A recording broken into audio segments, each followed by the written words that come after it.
Alrighty, we are live here, I guess. Welcome in everybody. I know that this is probably not everybody right now because my boss man did not make my link. But what can you do? Here we are. That's great. Let me make sure I'm sharing this out on Twitter since I guess that's what we're gonna have to do. Yeah, no, everybody welcome in. Oh, it says Chad Jensen is live. Well, that's not exactly right, but I had to do it myself. So here we are. Welcome in everybody to Broncos for Breakfast. I am Nick Kendell and joined by my friend here. No, it's just me. Scott Kennedy, who everybody loves, is working on a baseball tournament this week. So everybody, if you're joining us, make sure you come on in, say hello before we get going. And today, I think we're going to keep it nice and short because it's just me again, and that's fine. That's great.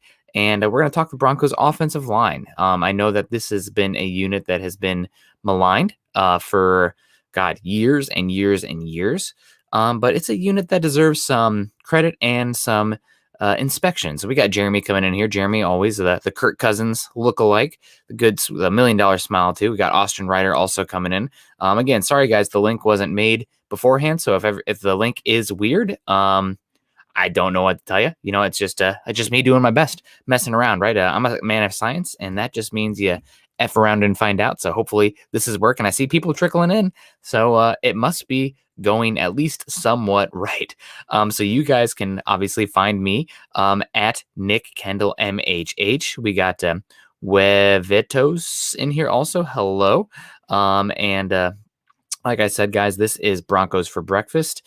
I am riding solo today, which is fine. No John either, but is what it is. It's just the Nick Kendell Show, and everybody joining us as well. We appreciate everybody who's coming in. Got Steven Tobacco coming in here. Morning. EJ's in the house as well. Good morning, Nick in Broncos Country. We got Michael in the house. Michael, I've said some really kind words on Twitter. I want to give you a shout out, Michael. Thank you so much. Means a lot. Mike Givens in the house as well. Good morning, Nick. Like I said, guys, this is Broncos for Breakfast. This isn't the correct pathway, so I can't flash it on there. But I guess I'll just do the one for Huddle Up Podcast. That's the mothership. So make sure you guys check that out. Also follow us on Twitter at Huddle Up Pod and at Mile High Huddle. Go to facebook.com/Mile High Huddle, but also facebook.com/Mile High. This Mile High Huddle Pod and Mile High Huddle. If you guys are joining us on YouTube today, I see that we're both on Facebook, YouTube, Periscope, et cetera, et cetera. But if you're joining us on YouTube today, please subscribe, like, and share. I know that we have a lot of very generous supporters who join us and give super chats, super stickers, stars, et cetera, but not everybody's in a position to do that. But if you are here and enjoying the show but cannot contribute monetarily, go to YouTube, subscribe, like, and share. Or if you're joining us on Facebook, please click those thumbs up. It helps a lot.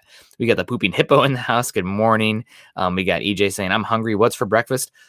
Meat's on the menu, boys. We're going to be talking some offensive line, which is always a lot of fun. And we got Dave Glassman in here as well saying, morning, working as usual, but we'll be listening quietly. Dave, pump the bass, man. We got to get going, man. It's the offensive line. We got to get hyped. Facebook user coming in saying it's Broncos time. Thank you very much. So, guys, welcome in. Obviously, the chat will dictate the conversation, and we'll keep it somewhat short here. But I'm going to pull up the Broncos depth chart here over on our lads, and we're going to just kind of break down what we see this year for the Broncos offensive line and what that means for this unit this year and what it could mean for the Broncos in general. We got Dom coming in here saying, good morning, Nick. How are you this morning? Broncos for life. Can't wait for training camp. Me too, man. These 6 weeks leading up to training camp should be, I'll enjoy it because, it gives me a chance to get outside and do some hiking and, not focus on football for a bit, but it's always, focused on football time here. We got Bolles, Pro Bowl year coming in from Sean, Bolles, buddy, not Bowles like Todd Bowles, but either way, I appreciate the sentiment, and I agree with you, hopefully. And we got Richard coming in here saying, any Rodgers or Watson trade news? Probably doesn't sound like there's anything right now. I'm guessing check in 6 weeks. I know it's so long, but, yeah, is what it is. Facebook users hyped like always. Cheers to you. That reminds me, I probably should take a sip of coffee. Everybody enjoy. Everybody at Chad, tell them to send me a gosh darn coffee mug. I need one. I love my thermos, but you got to represent the brand, right? Oh, it's still hot. Very good. Bob Skinner's in the house as well. Morning Broncos country. Josiah Hicks. Good morning, Nick. it's your favorite Mississippian. Well, Josiah, you can take that title. I can't think of many. Is Peyton Manning considered a Mississippian? Right? Is he? I don't know. I know this Archie went to Ole Miss, so you might be number 2 if Peyton Manning's from there. But that's still not a bad spot. Peter Middleton's in the house too. Hi Nick, how you doing, Peter? And Dom saying come to New Mexico to hike, Nick. I want to hike all over, man. So I'll definitely be there at some point. I'm in Seattle right now, so I really want to get to Alaska. I want to get over to Glacier National Park. Never been there. It looks beautiful, and the flights to Hawaii are also super cheap. So, so many places to see, so little time. Having to work 9 to 5, Monday to Friday. That's the life. But let's get to this, guys. And I appreciate everybody who joined today. I know that we're gonna have probably smaller numbers, given that somebody did not make the link, which means that there was no a lot of people how they normally get here will probably not be here. I called. I messaged, but I figured it out. So hopefully it's working for you guys. We got Charlie Beagle coming in. Maybe Perna will send you one of his bench warmer brew mugs. You know what? I love Perna. We haven't interacted much on here other than we both were Justin Fields fans. But I really love his brand. Just really fun, just silly, and doesn't take himself too seriously. But he also actually has a pretty good football mind too. So he covers all the bases. Pooping Hippo coming in. Where does Moody fit? Sorry about spelling. We'll get there, buddy. We will get there. Peter Middleton saying, love talking about the offensive lines. Make a B for B mug for the MHH shop. I'm telling you, it's got to happen. Josiah Hicks coming in and saying, no, Peyton is from Louisiana. Eli went to Ole Miss because of the coach there. And also, I think Archie Manning went to Ole Miss. So did Cooper Manning before he got hurt, I think. So what's the news from camp? Both quarterbacks did better when they were working with the ones and going against the twos. The defensive backs look incredible. The cornerback room looks really good. And you should be excited about Noah Fant and the weapons. So there we go. But let's get to this here. I want to share the screen here. Let me do it. I'm producing the show. I'm putting up the show myself. It's good times. Good times all around. Let me see if I'm going to zoom in a little bit here. There we go. And I'm going over to our lads, folks, and hopefully you can see this. I'm going to zoom in even just a little bit more so we can really get on the offensive line. All right. Well, hopefully, it's even more. Let's do it. Why not, right? It's Thursday. We're living large. Coffee's starting to hit the veins. All right. So the Broncos offensive line as listed here, and I'll see if anybody else is joining us in. The new College Bowl is kind of lame. If they're talking about how the Bulls have changed, I'm happy because Iowa has a better chance to make the college football playoffs now. So you're not gonna get me to say anything that's not biased towards my Iowa Hawkeyes. I took the Broncos biased hat off when I started doing the analysis work because you guys deserve better than biased reporting work analysis. But that means I wear 2 Hawkeye hats these days.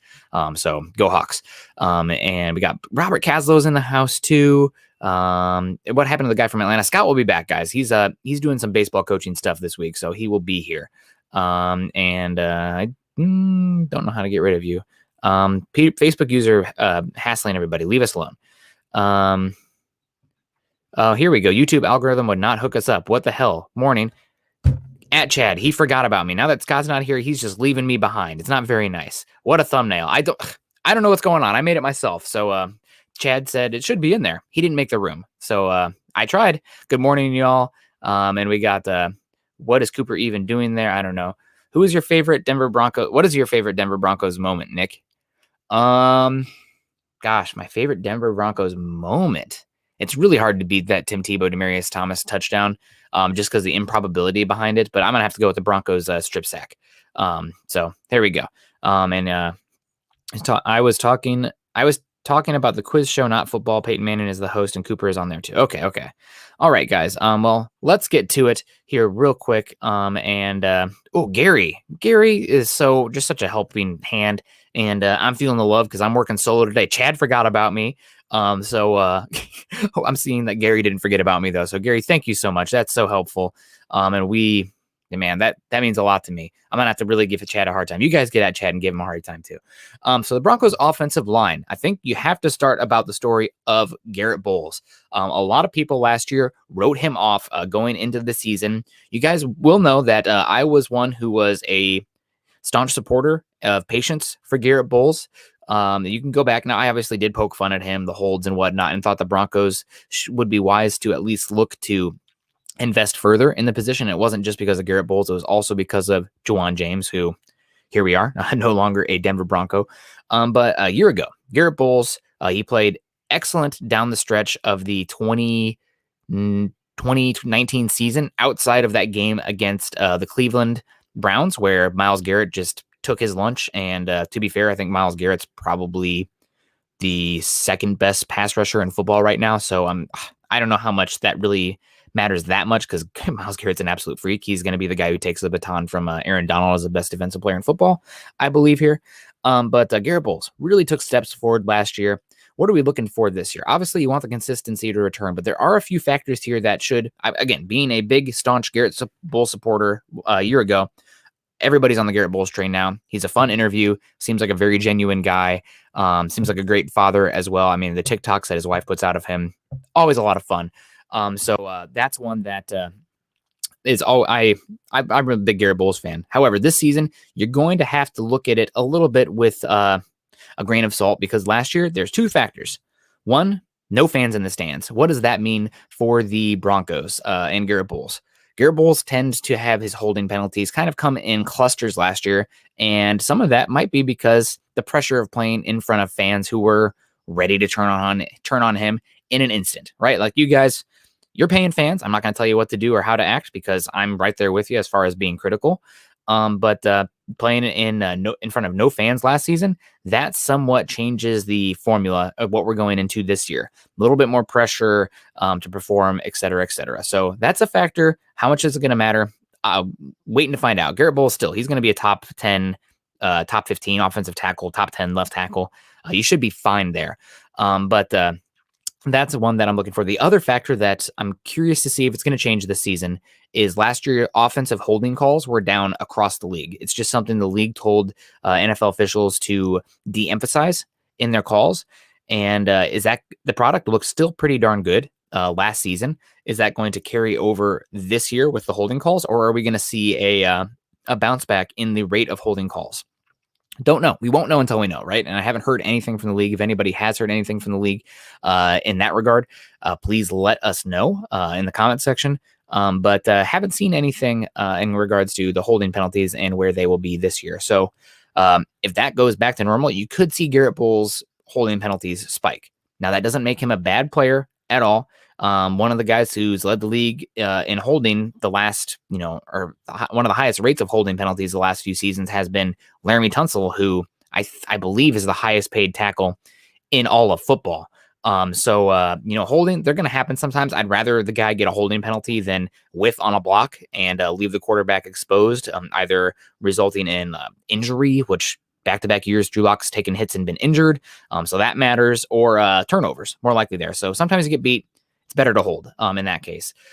But still, Garett Bolles, he had one of the highest pass blocking win rates last year, one of the best run blocking win rates. I'm not worried about the left tackle. And let's just keep on Garett Bolles here for a second. Let's get to the comment section real quick. Tell me, guys, any of you guys, were you hard on Garett Bolles before last year, or where are we at now? I feel like he's the one on the offensive line that we got to feel the best about, right? Like, he's new contract. He's not going to get paid very much this year. But we got Muhammad coming in here with a super sticker. Maybe I see John has joined us now. Maybe he'll pull that one up for me. But yes, Muhammad, you are correct. Hashtag king of the super stickers. We appreciate you very much. So Garett Bolles, how much of Garett Bolles' flags are due to reputation? I definitely think that's part of it, right? There's some bias in the refs, even though you don't want to see that. You see it in an NBA too, right? Like, if LeBron bounces off a guy, he's so big, he probably got fouled. And sometimes you'll just call that out for what it is. So and Muhammad, hey, you. Thank you very much for the pair. We appreciate it. Also, shout out to John joining us. You guys can follow John on Twitter also at John K MHH. And we're back. Oh, I got it, John. Sorry. Bad. So Garett Bolles. We got Peter coming in here saying, I prefer Bolles to hold the position. We need him to start the next 4 years. I was actually one of the very few supporters with Eric and Lance. I want to be in that conversation too, because I definitely was a supporter as well. And so I know they preach it, but I was right there, folks. I was definitely more towing the line, though, of, you know what? If you can get a Tristan Wirfs, a Jedrick Wills, Mekhi Becton, and you can solidify the position, pressure Garett Bolles, and you start 2 tackles, right? Like that matters. You need 2 good ones in today's NFL. So I wasn't as far in Garett Bolles as like don't invest in the tackle position because you need to. But I'm glad that he's here. And also a really important caveat for the offensive tackle position that gets lost in the shuffle is offensive tackle is one of the positions that takes the longest of any position in the NFL to go from the college level to the NFL level. Historically, it takes 3 to 4 seasons for the offensive tackle position learning curve from college to the NFL. And that was probably always should have been expected for Garett Bolles, right? He was a defensive tackle at Snow Valley College before translating over to offensive tackle. Then he only had 1 year of Division I football at Utah before being drafted in the first round because of how good he was at Utah and the physical traits he had. I mean, 34-inch arm length, great athlete, 6'5", could play gap or zone. There's a reason he went in the first round despite only having 1 year of tape and being 25 years old, although the 25 years old for an offensive lineman doesn't bother me as much. It's not like a position like cornerback or wide receiver where like once you hit 30, good luck. We'll see you on the other side, unfortunately, for those positions. Let's get back to the comment section here. Bolles, Charlie Beagle coming in here saying Bolles turned out to be one of our best first-round picks. Honestly, recently, outside of Von Miller, he probably has been the best one. That's good to hear.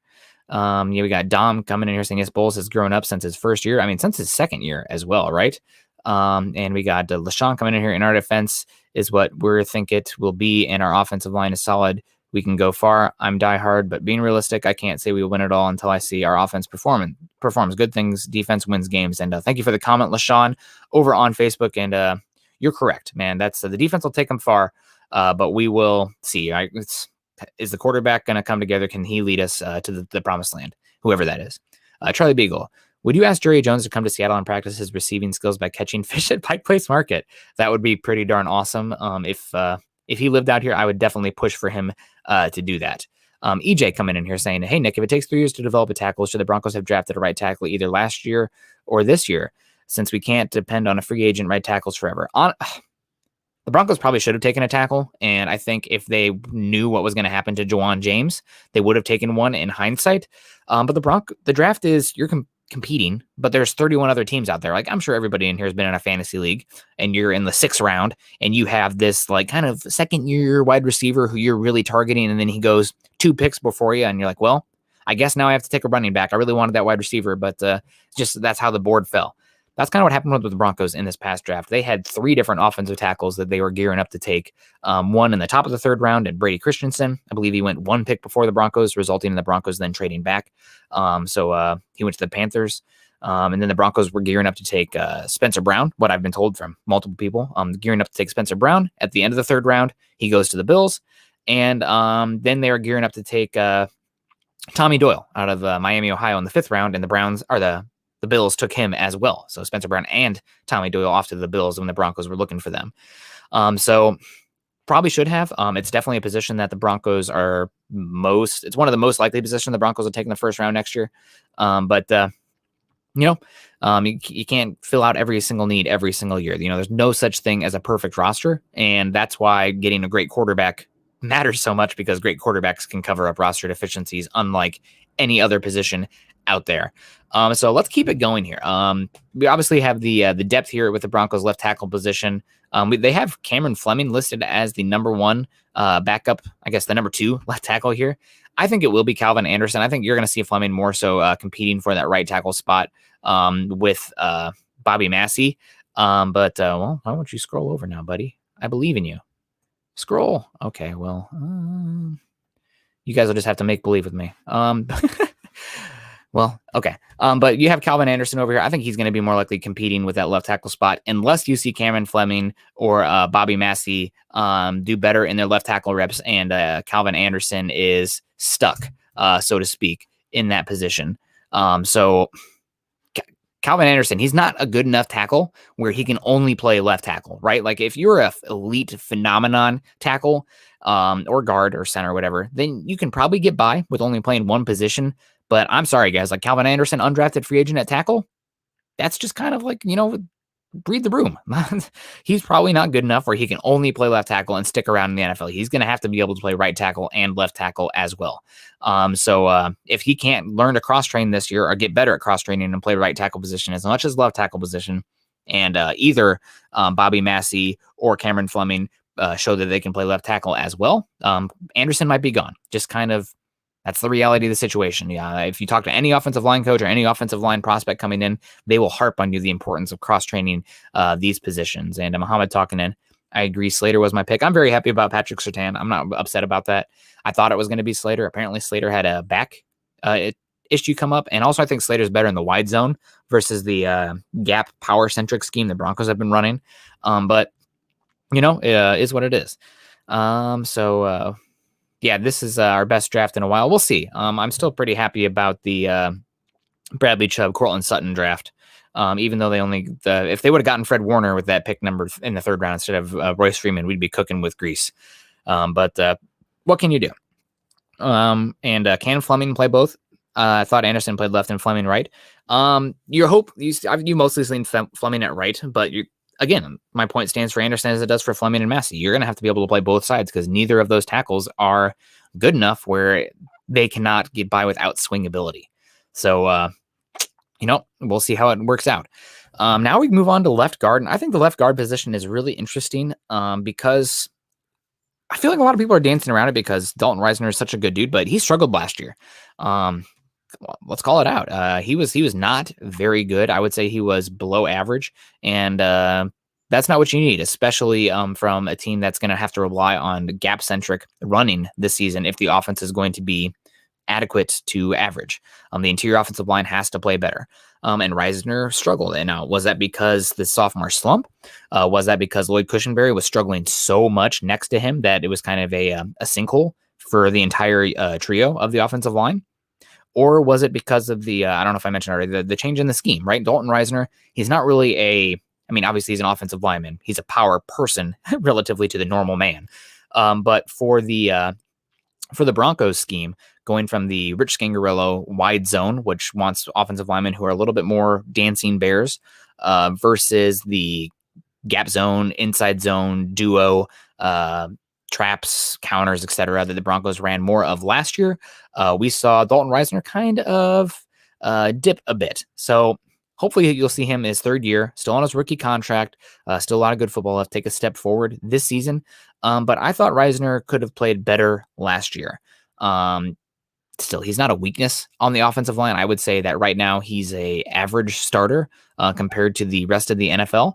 And you can get by with average you can get by on average at the guard position. That's not going to kill you. That's a big reason also I can't advocate for taking interior offensive line in the first round. Offensive tackles, yes, because they're so rare. But interior offensive line, if you can get by with average, you're going to be fine, right? Like you should be fine. And that's okay with Reisner, especially on his rookie contract. So now the backup for the left guard position, it's listed as Austin Schlottman.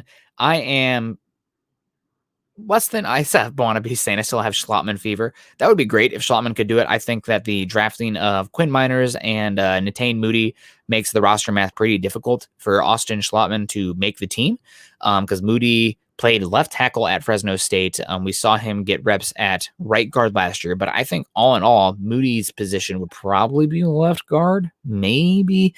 Either way, he's going to have to be cross-trained to play both guard positions because he can't play tackle. He can't play center. So left guard and right guard, Moody, better play both. And Miners should be able to play all of the interior positions. So Schlottman's got a somewhat difficult position to make this roster this year. Probably the most positively interesting position battle on the Broncos offensive line has got to be the center position. So let's get to the comments here real quick. Let's say hello. I know Bond's hitting me here. Austin, I talked to now. I wants to a little bit. Okay. If Buana wants to pull up anything there, here we go. Charlie's saying Moody Mania. Okay. Thanks, John. Moody Mania. That would be great. The Broncos have depth on the interior offensive line now. So right now, I think the three listed starters that you see right here will probably be the three starters out of the gate this year.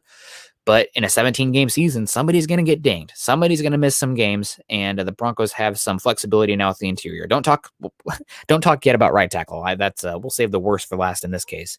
But on the interior, having Miners, having Moody means that the roster math, you can juggle these guys a little bit and still have a very competent interior offensive line. Maybe not the highest ceiling, but a very high floor when you have 5 guys there that you should feel pretty good about. But like I said, the position battle that I'm most excited about is watching Lloyd Cushenberry and Quinn Miners. Now, I think that everybody's really excited about the belly of the beast, everything going on here, the guy, lifting logs and working out in the forest, but I wouldn't bury Lloyd Cushenberry just yet.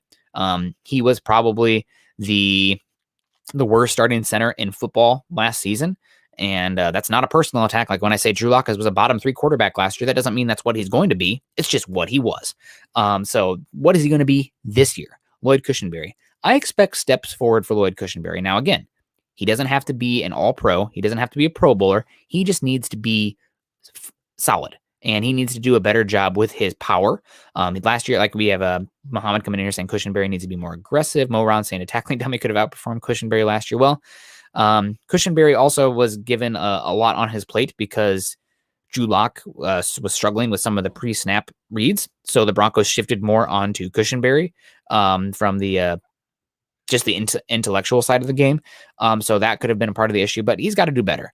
So Cushenberry, this is an anecdote, and I know it's a small sample size, but the Broncos' the previous 2 starting centers, Connor McGovern, Matt Paradis, where were they their rookie seasons? They didn't even make the Broncos' 53-man roster, right?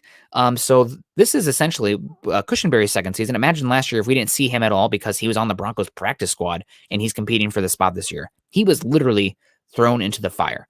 And it's a very tough situation for any offensive lineman. That's another position, interior offensive lineman. You typically find out about those guys their second year in the league, halfway through their second year to their third year, if they belong or not, and to what extent they're going to be great players.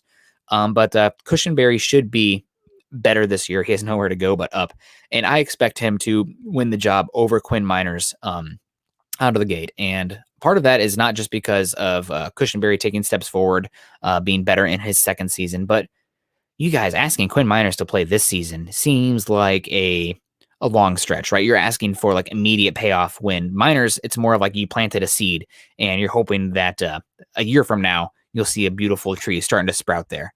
So we got Mr. Sir McLovin coming in here. Hey, Nick, thank you for being honest. No fluff, just stats. Definitely my favorite MHH person. There are a lot of different people here, but that means a lot to me, Mr. Sir McLovin. I like all of us at MHH. I guess I am biased towards Mile High Huddle in that regard. But like I said, I'm not always going to be right, but I'm really going to try to keep it real with you guys. And sometimes I'm going to say some things that are not popular or a consensus, maybe not what you want to hear, but I'd rather be authentic and real with you guys than tell you what you want to hear all the time, because that gets us nowhere. And that doesn't make us a smarter fan base. I want everybody to be smart and learning and growing along with me. So thank you very much. But back to Miners. You guys asking him to start this year, it just really seems like it's a big ask.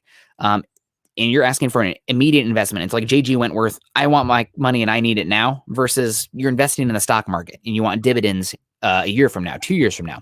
Quinn Miners playing Division III football, never playing center until the Senior Bowl, and you think he's going to start at center week 1 out of the gate? Unless there's an injury to Lloyd Cushenberry, I just do not see it happening. And that's not a disrespect to Quinn Miners or anything like that. I think he's going to be a great player, whether that be at guard or center long term. But in 2021, out of the gate, that's such a big ask. The first time he ever even snapped a football was in practice or scrimmage setting was Peter, thank you so much for the stars, man. That helps a heck of a lot. John's telling me to hold my horses for 1 second. Oh, here we go. What's your thoughts on Himmelman? Any news in practice? I have not heard much about Himmelman yet, other than he is a big son of a gun, and he's got the body type, which is rare. Like there's one of the things that Scott said, co-host on my show, who will be back next Tuesday, said that has really stuck with me is that there are hundreds upon hundreds of guys who are like 6'2", 6'3", 300 pounds, 32, 33-inch arm length for the interior offensive line. The 6'5" to 6'7" guys with the 33.5+ arm length that you're looking for at tackle, Those are rare. That's why you see guys like LaRaven Clark, who was terrible on the football field. Just, I mean, good athlete, had the body type, but just not good football technique or ability. He's drafted in the 3rd round because he's got the rare body type that can actually play the position. So Himmelman, I haven't heard anything positive or negative from him. I'm hoping to actually get eyes on him, and you can focus on him more when you have preseason games, preseason reps. My bet would be either he doesn't make the team or he's a practice squad guy, because UDFA offensive tackle, that's a tough field to till, if you catch my drift. So back to Quinn Miners, good player. I'm excited to see what he can be this year. A power player. Also, I think he's a better scheme fit than Cushenberry, but asking him to go from left guard to center this season, I think it's an unfair ask. And that doesn't mean Quinn Miners is going to be a bad player. It's just he's one that's going to require a little bit of time. The mental side of the game, the technique, the pre-snap reads, the assignments from left guard to center. They're all things that, I mean, we saw how much Cushenberry struggled going from LSU to the NFL. Now you're asking a guy who hasn't played center going from Division III Whitewater to the NFL. I don't know. I'm going to preach patience when it comes to Quinn Miners. It is possible. Let's say that it's week 13 or 14. Lloyd Cushenberry is still struggling at center, and the Broncos are, feeling more comfortable about Miners after weeks and weeks of practice, seeing him in there in reps and meetings and whatnot. And Cushenberry is still, bottom 3 center in the NFL. At that point, you might see the switch just to get Miners' feet wet and kind of some momentum and tape and stuff he can work on in live reps going into the offseason in 2022.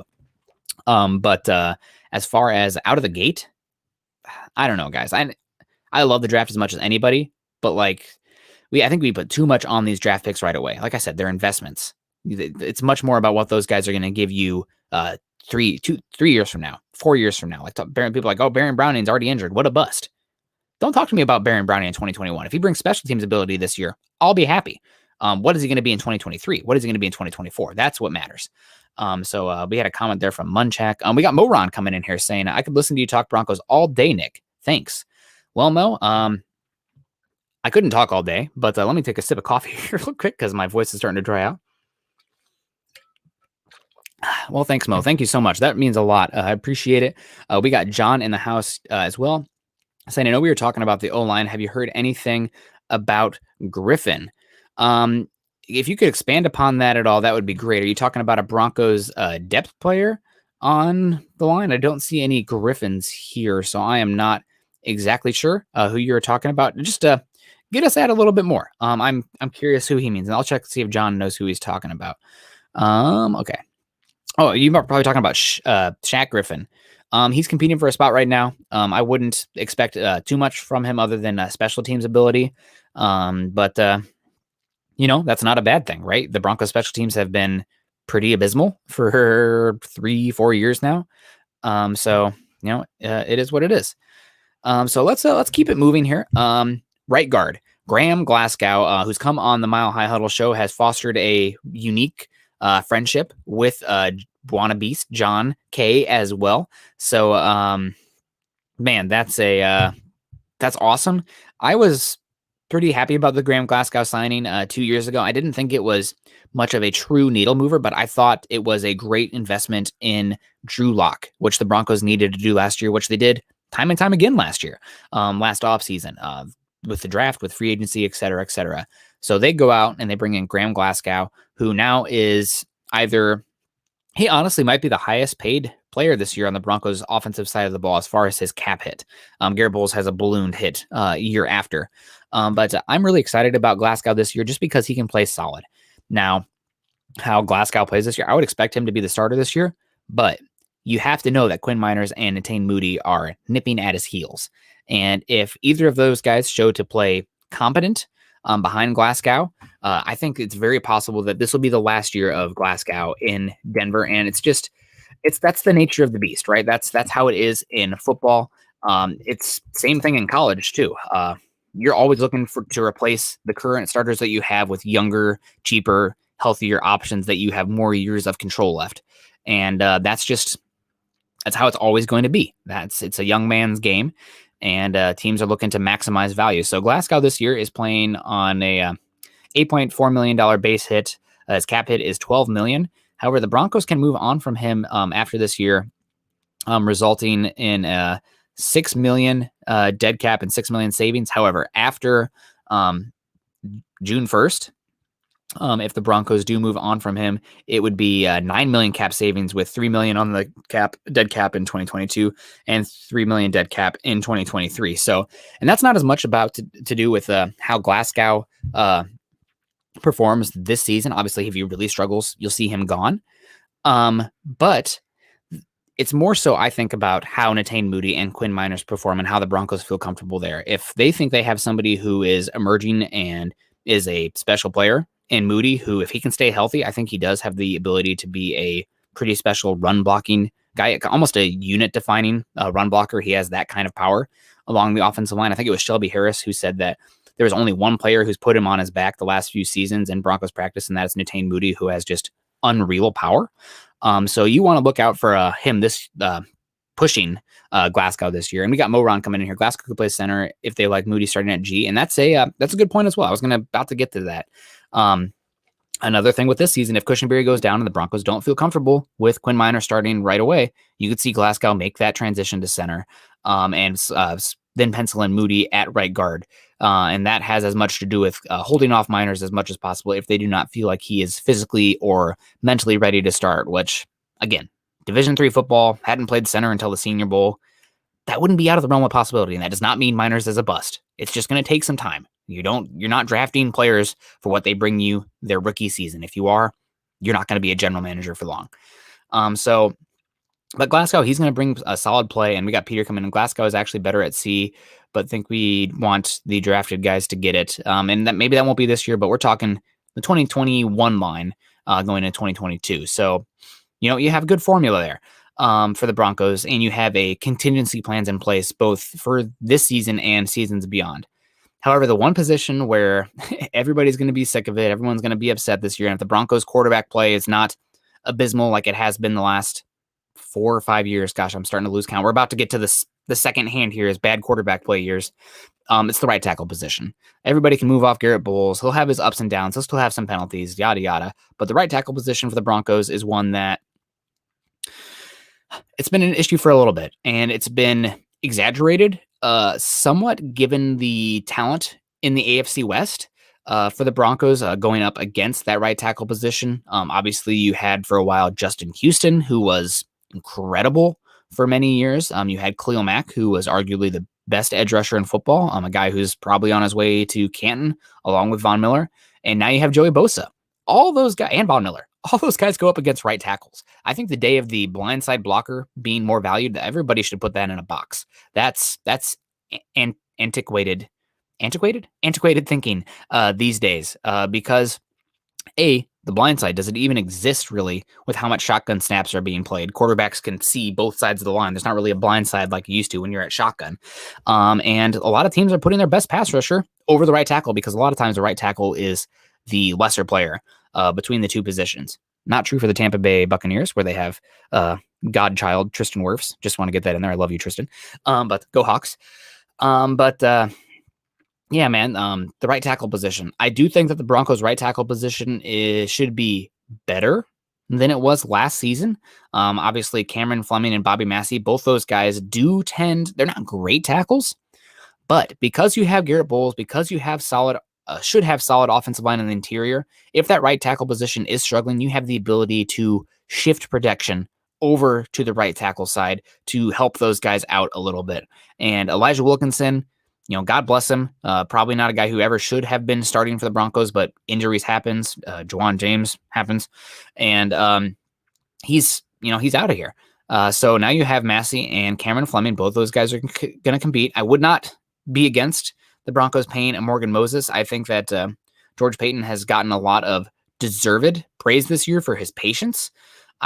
I do wish maybe he was a little bit more patient with the right tackle position just because they signed both these guys and then Morgan Moses becomes available. And it's like, Morgan Moses has been a top 20, top 15 right tackle in football the last few years. That would have been, I would rather have one Morgan Moses than Bobby Massey and Cameron Fleming, but we'll see. Morgan Moses is still out there. We'll see what happens. But I think the Cameron Fleming, Bobby Massey option here, and we got Jeremy coming in. Can Massey or Fleming be a more than 1 year option?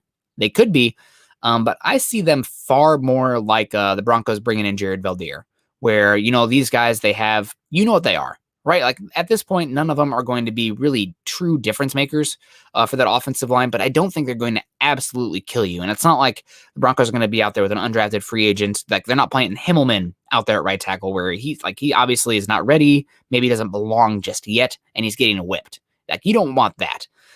So you're looking at for either of these guys to be 1 year stopgap. Hopefully you get competent tackle play at that right tackle position, which should be enough for this team this year. It is a position that long-term you're looking for the Broncos to invest in the draft, maybe even in free agency, although paying Garett Bolles with his salary cap hit booming after the season, maybe that doesn't make as much sense from a salary cap construction standpoint. But right tackle right now, that's the obvious hole. It's one that could cause an issue for this Broncos offensive line long-term and immediately this season as well. So that's one position you really want to look for to see if there will be an investment there long-term. That's edge rusher is the one I think that is probably, I put edge rusher over tackle in value. And I think that the way Vic Fangio plays defense, it's more important I'd rather have a great edge rusher investment and just an okay tackle versus an okay edge rusher and a great tackle. So I'd put edge actually a little bit higher than offensive tackle. But tackle is one that's got to be up there. And unlike the interior offensive line where you can hide those guys a little bit more, you still can kind of hide one tackle, but not to the extent that you can hide an issue on the interior offensive line.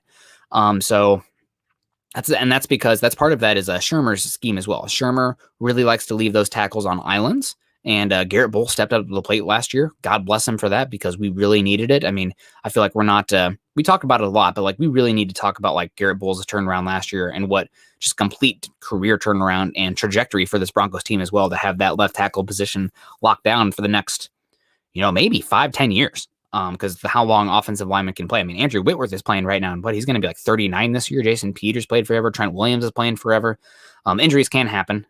We've seen kind of Tyron Smith and Ryan Clady fall off because of injuries, but I think Bolles is going to play a while. So that's really exciting to have that. The right tackle position, though, you hopefully see that investment here soon. And I know that everybody's like, oh, don't cheer for losses. Don't cheer for losses. And I'm really happy to have Jerry Jeudy.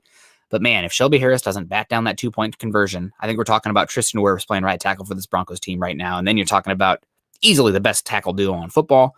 And Broncos still needed probably an investment at the wide receiver position, but it's easier to find a wide receiver too, which Jeudy would be right now for me with Courtland Sutton here versus a all-pro best rookie season ever tackle.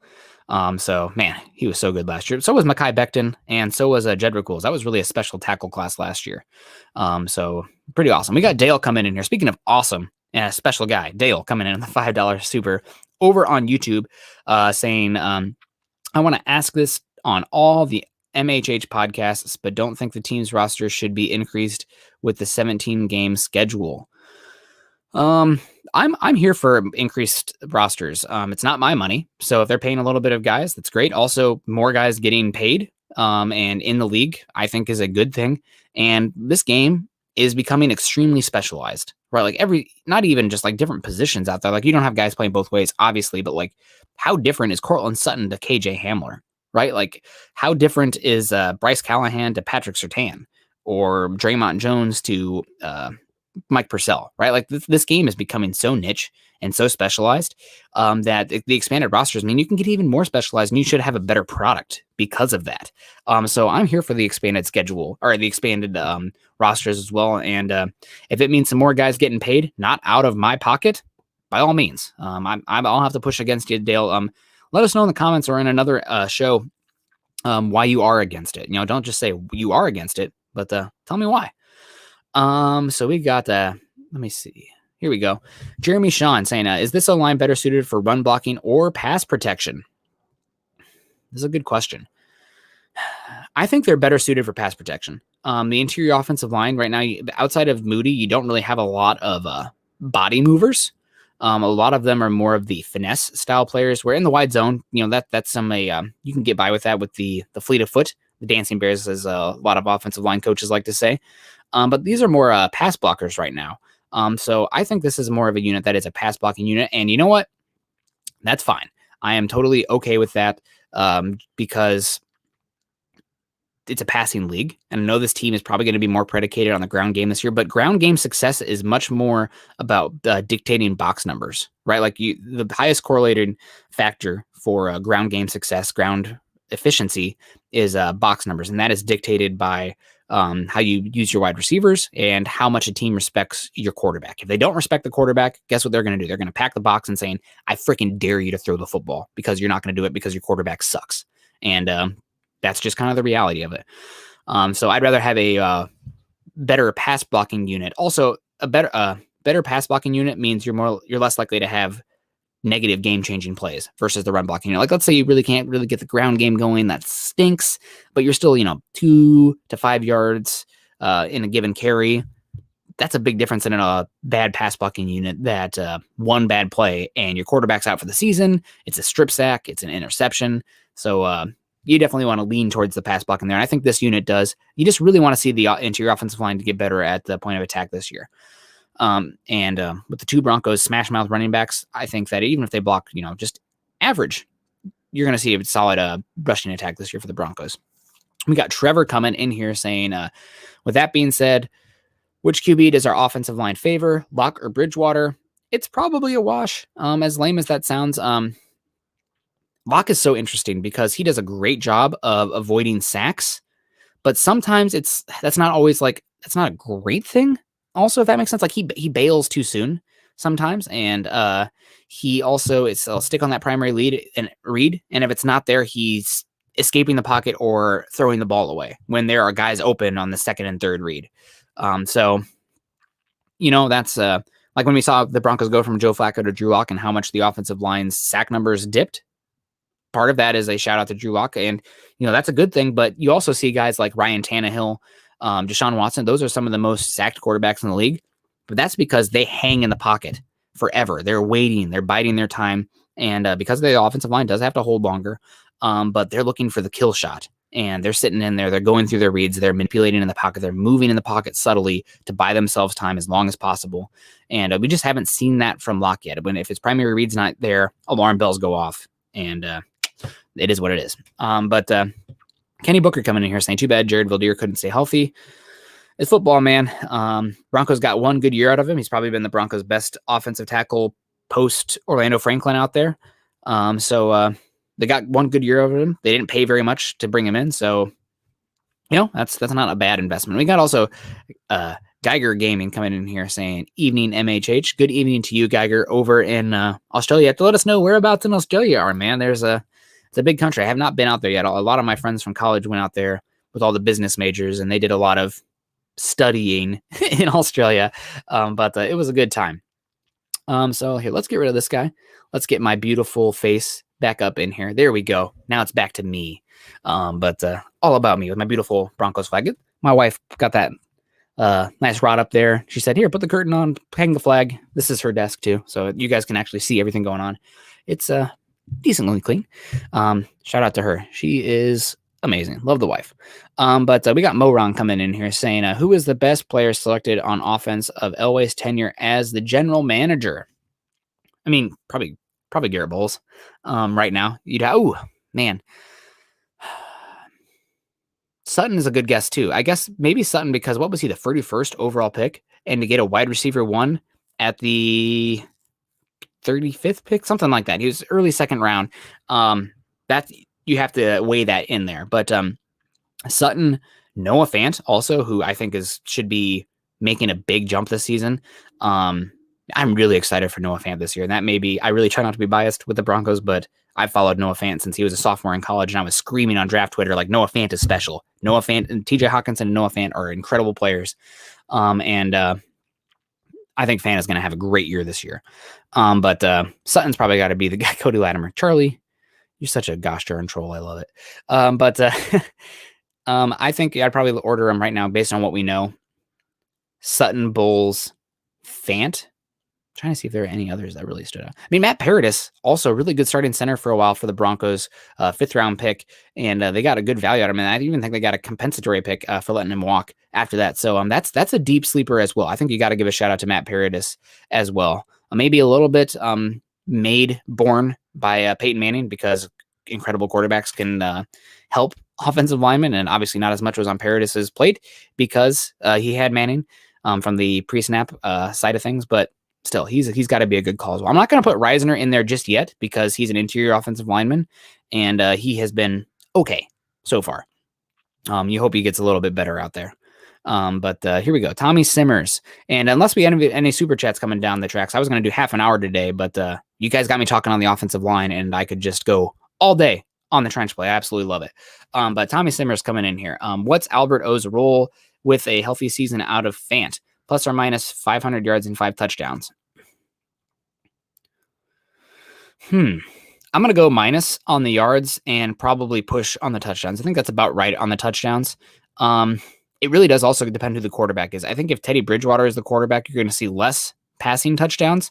I think they're going to score equal touchdowns with Bridgewater because they're going to have more trips to the red zone with Bridgewater, I believe. But I think you're going to see this team really try to push the ball in with the run game when you get close in the goal to go situations, especially with the two bangers that you have, right? Like Williams and Gordon, those guys just, you hand them the ball and they're falling forward 3 yards because they're both really strong backs. But Albert O's role this year, there's a bit of nuance here. With Pat Shurmur's offense last season, everyone's like, oh, Shurmur doesn't use the tight end. Shurmur doesn't believe in the tight end. Why don't we use the tight end? Broncos were 4th in the NFL in targets per game to the tight end position. So, throw that narrative out.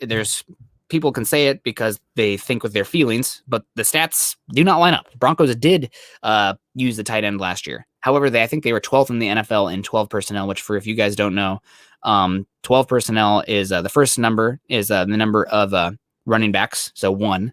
The second number is number of tight ends on the field, 2, and then the make-believe number that you don't see is wide receivers. So like 11 personnel, 1 running back, 1 tight end, 3 wide receivers, 21 personnel, ace, 2 running backs, so running back and fullback, 1 tight end, and then 2 wide receivers. So 12 personnel. One of my favorites, again, go Hawks. They love 12 personnel, 2 tight ends on the field. And Alberto and Noah Fant, you probably see that somewhat next year. But the real question is Albert O going to be able to block? Otherwise, I don't know how much he's actually going to get on the field. Like he's 6'6", 260 pounds. The dude blocks like he doesn't want to be out there doing that, right? Right now he's a big wide receiver, and hopefully you'll see him improve there. He's playing very spread-centric schemes in college. Not many teams actually ask their tight end to block that much, but Alberto, you guys are talking about Cushionberry being soft. Alberto's got to get out there and block some dudes if he's going to play. So that's a big one. Right now, he's a seam threat guy or a bubble screen guy. And there's value to that. Like we were just talking earlier, this NFL is becoming more niche than ever. And tight end's a very dichotomized position. When you got guys like Tommy Boyle versus Evan Ingram, both listed as tight end, like, right? Like might as well be playing listed different positions because they're so different in what they're asked to do and what their skill sets are. But you need to see Alberto really take a step forward this year as far as a blocker and a route runner, but mainly a blocker if you're going to see more 2 tight end sets this year. And also, I think as much as I don't understand it from the Broncos fans, I think many people, it's because they want to tackle so bad year after year that they don't like some of these first round picks. But like Noah Fant should be getting the targets, right? Like I see people last year, Albert Okwuegbunam's going to take Noah Fant's starting spot. No, he's not. Like Fant is going to be awesome this year. He's a really good player as long as he stays healthy. Albert Okwuegbunam, if he could be great, that's awesome. He's not nearly as nuanced as Fant. He's not nearly as smooth as Fant. He's not as explosive in many different directions as Fant. So, like, do I want Albert Okwuegbunam to get involved? Yes. At the expense of Noah Fant getting the football? Hell no. Hell no. That's just too good. So, all right, guys. Well, man. Hopefully I don't have to do any talking today at work because I am starting to get a little spent here. I'm going to need to get another cup of coffee going. But we got Peter Middleton coming in here saying, enjoy the stars for the solo performance. Thank you guys very much. Hopefully this link worked. I didn't have one. There was not a room made when I got into StreamYard this morning, so I had to just make one and probably did something wrong. People were saying, hey, what's going on with the link? Or didn't know the show was happening. The clip looks weird, or the thumbnail. All right, well, we're here. We're still talking football. But man, we appreciate all you guys. I know that many people are asking about Scott. Don't worry, guys. He didn't disappear. He didn't abandon me.